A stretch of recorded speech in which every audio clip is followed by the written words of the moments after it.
దేవుని నామానికే మహిమ కలుగును గాక. ఈరోజు మనము యెహోషువ గ్రంథం 22వ అధ్యాయం చదువుకుందామండి. యెహోషువ రూబేనీయులను, గాదీయులను, మనష్షే అర్ధగోత్రపు వారిని పిలిపించి వారితో ఇట్లనెను: యెహోవా సేవకుడైన మోషే మీకు ఆజ్ఞాపించినదంతయు మీరు చేసి ఉన్నారు, మరియు నేను మీకు ఆజ్ఞాపించిన వాటన్నిటి విషయంలో నా మాట విని ఉన్నారు. బహుదినముల నుండి నేటి వరకు మీరు మీ సహోదరులను విడువక మీ దేవుడైన యెహోవా ఆజ్ఞననుసరించి నడిచియున్నారు. ఇప్పుడు మీ దేవుడైన యెహోవా మీ సహోదరులతో చెప్పినట్లు వారికి నెమ్మది కలుగజేసి ఉన్నాడు. కాబట్టి మీరిప్పుడు యెహోవా సేవకుడైన మోషే యొర్దాను అవతల మీకు స్వాస్థ్యముగా ఇచ్చిన దేశములో మీ నివాసములకు తిరిగి వెళ్ళుడి. అయితే మీ పూర్ణ హృదయముతోనూ మీ పూర్ణాత్మతోనూ మీ దేవుడైన యెహోవాను ప్రేమించుచు ఆయన మార్గములన్నిటిలో నడుచుకొనుచు ఆయన ఆజ్ఞలను గైకొనుచు ఆయనను హత్తుకొని ఆయనను సేవించుచు యెహోవా సేవకుడైన మోషే మీకు ఆజ్ఞాపించిన ధర్మమును ధర్మశాస్త్రమును అనుసరించి నడుచుకునుడి.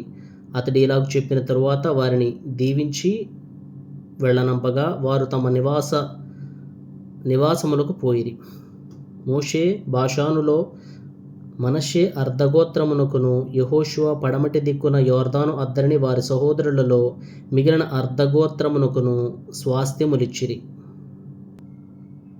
మరియు యెహోషువ వారి నివాసములకు వారిని వెళ్ళనంపినప్పుడు అతడు వారిని దీవించి వారితో ఇట్లనెను: మీరు మిక్కిలి కలిమిగలవారై అతి విస్తారమైన పశువులతోనూ వెండితోనూ బంగారుతోనూ ఇత్తడితోనూ ఇనుముతోనూ అతి విస్తారమైన వస్త్రములతోనూ తిరిగి మీ నివాసములకు వెళ్ళుచున్నారు. మీ శత్రువుల దోపుడు సొమ్మును మీరును మీ సహోదరులను కలిసి పంచుకొనుడి. కాబట్టి రూబేనీయులను, గాదీయులను, మనష్షే అర్ధగోత్రపు వారును యెహోవా మోషే ద్వారా సెలవిచ్చిన మాట చొప్పున తాము స్వాధీనపరచుకున్న స్వాస్థ్య భూమి అయిన గిలాదులోనికి వెళ్ళుటకు కనాను దేశమందరి షిలోహులోనున్న ఇశ్రాయేలీయుల యొద్ద నుండి బయలుదేరిరి. కనాను దేశమందున్న యొర్దాను ప్రదేశమునకు వచ్చినప్పుడు రూబేనీయులను, గాదీయులను, మనష్షే అర్ధగోత్రపు వారును అక్కడ యొర్దాను దగ్గర ఒక బలిపీఠమును కట్టిరి.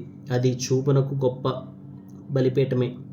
అప్పుడు రూబేనీయులను, గాదీయులను, మనష్షే అర్ధగోత్రపు వారును ఇశ్రాయేలీయుల ఎదుటి వైపున యొర్దాను ప్రదేశములో కనాను దేశమునెదుట బలిపీఠమును కట్టిరని ఇశ్రాయేలీయులకు వర్తమానం వచ్చెను. ఇశ్రాయేలీయులు ఆ మాట వినినప్పుడు సమాజమంతయు వారితో యుద్ధము చేయుటకు షిలోహులో కూడి ఇశ్రాయేలీయులు గిలాదులోనున్న రూబేనీయుల యొద్దకును, గాదీయుల యొద్దకును, మనష్షే అర్ధగోత్రపు వారి యొద్దకును యాజకుడగు ఎలియాజరు కుమారుడైన ఫీనెహాసును పంపిరి.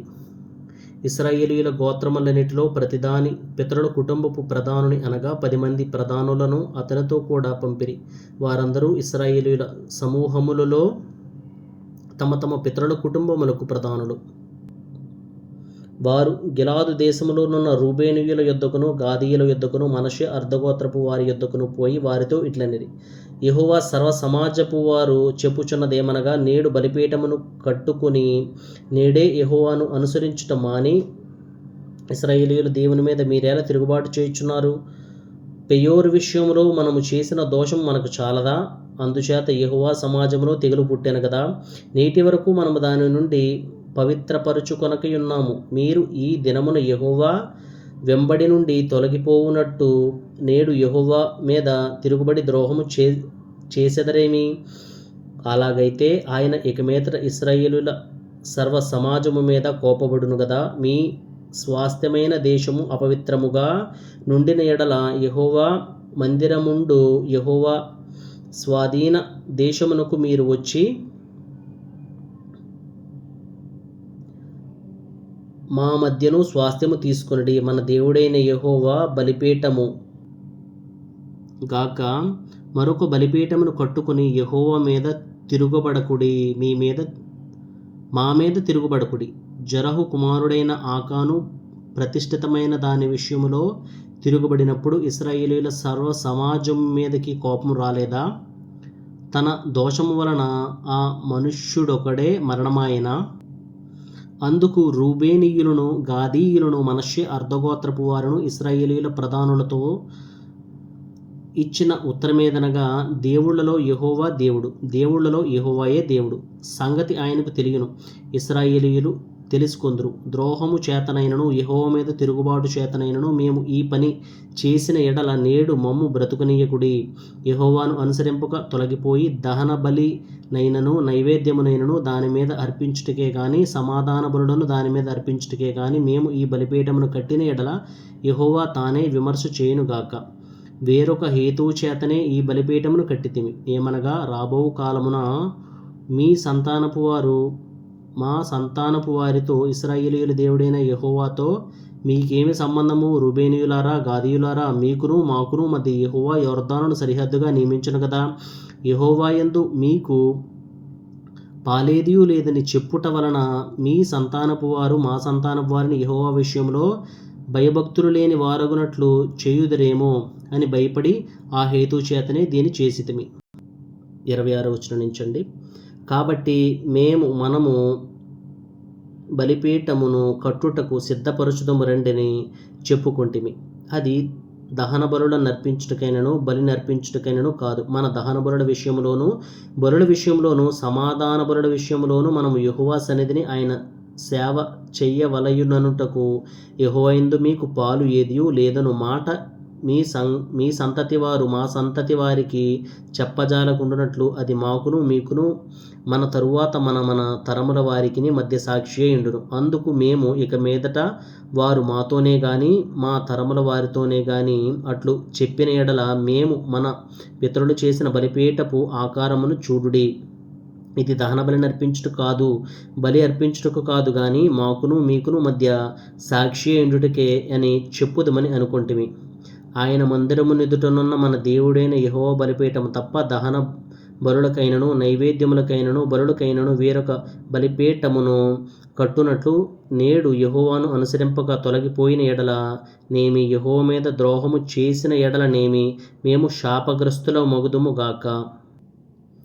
ఫీనెహాసును యాజకుడును సమాజ ప్రధానులను అనగా అతనితో ఉండిన ఇశ్రాయేలీయుల ప్రధానులను రూబేనీయులను గాదీయులను మనష్షీయులను చెప్పిన మాటలను విని సంతోషించిరి. అప్పుడు యాజకుడైన ఎలియాజరు కుమారుడగు ఫీనెహాసు రూబేనీయులతోనూ గాదీయులతోనూ మనష్షీయులతోనూ మీరు యెహోవాకు విరోధముగా ఈ ద్రోహము చేయలేదు గనుక యెహోవా మన మధ్యనున్నాడని నేడు ఎరుగుదుము.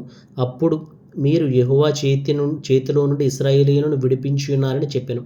యాజకుడైన ఎలియాజరు కుమారుడగు ఫీనెహాసును ప్రధానులను గిలాదులోని రూబేనీయుల యొద్ద నుండియు గాదీయుల యొద్ద నుండియు ఇశ్రాయేలీయుల యొద్దకు తిరిగి వచ్చి జనులకు ఆ మాట తెలియజెప్పగా ఇశ్రాయేలీయులు విని సంతోషించిరి. అప్పుడు ఇశ్రాయేలీయులు దేవుని స్తుతించిరి. రూబేనీయులను గాదీయులను నివసించు దేశమును పాడు చేయుటకు వారి మీద యుద్ధము చేయుట మానిరి. రూబేనీయులను గాదీయులను యెహోవాయే దేవుడనుటకు ఇది మన మధ్యను సాక్ష్యగునని దానికి ఏదా అను పేరు పెట్టిరి. ఆమెన్. 23వ అధ్యాయము యెహోషువ గ్రంథం కూడా చదువుకుందామండి. అదేవిధంగా చుట్టూనున్న వారి శత్రువులలో ఎవరునూ వారి మీదకి రాకుండా యెహోవా ఇశ్రాయేలీయులకు నెమ్మది కలుగజేసిన మీదట అనేక దినములైన తరువాత యెహోషువ బహు సంవత్సరములు గల వృద్ధుడాయెను. అప్పుడు అతడు ఇశ్రాయేలీయులందరినీ వారి పెద్దలని వారి ముఖ్యులను వారి న్యాయాధిపతులను వారి నాయకులను పిలిపించి వారితో ఇట్లనెను, నేను బహు సంవత్సరములు గడిచిన ముసలివాడను. మీ దేవుడైన యెహోవా మీ నిమిత్తము సమస్త జనులకు చేసినదంతయు మీరు చూచితిరి. మీ నిమిత్తము యుద్ధము చేసినవాడు మీ దేవుడైన యెహోవాయే. చూడుడి, యొర్దాను మొదలుకొని తూర్పు దిక్కున మహాసముద్రం వరకు నేను నిర్మూలం చేసిన సమస్త జనముల దేశమును మీ గోత్రముల స్వాస్థ్యము మధ్య మిగిలియున్న ఈ జనముల దేశమును మీకు వంతు చేట్ల వలన పంచిపెట్టితిని.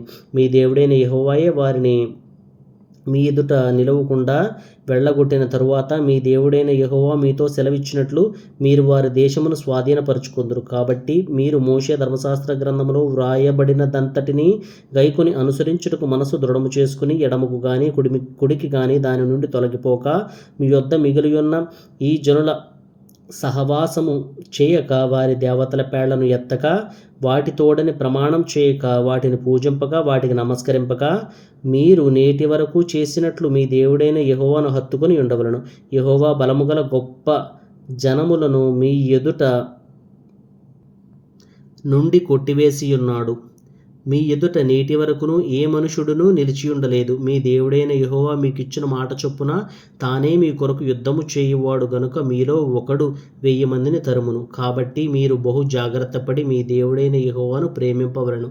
అయితే మీరు వెనుకకు తొలగి మీ యొద్ద మిగిలియున్న ఈ జనములను హత్తుకుని వారితో 1000 మంది వారితో మీరును మీతో వారును సాంగత్యము చేసిన యెడల మీ దేవుడైన యెహోవా మీ ఎదుట నుండి ఈ జనములను కొట్టివేయుట మానును. మీ దేవుడైన యెహోవా మీకిచ్చిన ఈ మంచి దేశములో ఉండకుండా మీరు నశించు వరకు వారు మీకు ఉరిగాను బోనుగాను మీ ప్రక్కల మీరు కొరడాలుగాను మీ కన్నులలో ముళ్ళుగాను ఉందురు. ఇదిగో నేడు నేను సర్వలోకుల మార్గమున వెళ్ళుచున్నాను. మీ దేవుడైన యెహోవా మీ విషయమై సెలవిచ్చిన మంచి మాటలన్నిటిలో ఒక్కటి అయినను తప్పియుండలేదని మీరు అనుభవపూర్వకముగా ఎరుగుదురు. అవి అన్నీయూ మీకు కలిగెను, వాటిలో ఒక్కటి అయినను తప్పియుండలేదు. అయితే మీ దేవుడైన యెహోవా మీతో చెప్పిన మేలంతయు మీకు కలిగిన ప్రకారము మీ దేవుడైన యెహోవా మీకిచ్చిన ఈ మంచి దేశములో ఉండకుండా ఆయన మిమ్ము నశింపచేయ వరకు యెహోవా మీ మీదకి కీడంతయు రాజేయును.